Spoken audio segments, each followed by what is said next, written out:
Qashqadaryoning olis bir qishlog'ida Abdulla ismli iste'dodli bolakay yashardi. U she'r o'qishni, yangi so'zlar topishni, tabiatga quloq tutishni yaxshi ko'rardi.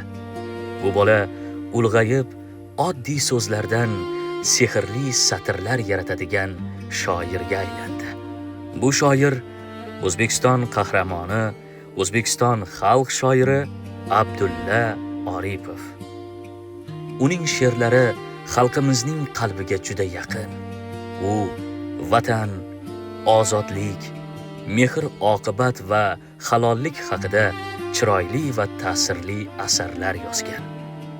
O'zbekiston mustaqilligi e'lon qilingach, u davlat madhiyasi matnini yozdi. Bu madhiyadagi har bir so'z xalqimizni yuragigacha yetib borgan. Buxoroi sharifda ulg'aygan yana bir qobiliyatli bolaning ismi Mutal edi. U musiqa ohanglariga juda sezgir edi. Musiqa eshitganida uning ko'zlari chaqnab ketadi va qo'llari o'zi bilmay kuy ohangiga ergashardi.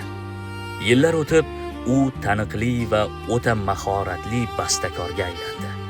Mutal Burxonov haqida gap ketayotganini sezgandirsiz. Bu bastakor davlatimiz madhiyasini bastalagan. Madhiyadagi har bir nota bizdagi g'urur hissiyotlarini uyg'otadi.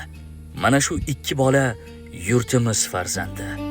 Bugun ularning nomi tarixga kirgan deb bemalol ayta olamiz.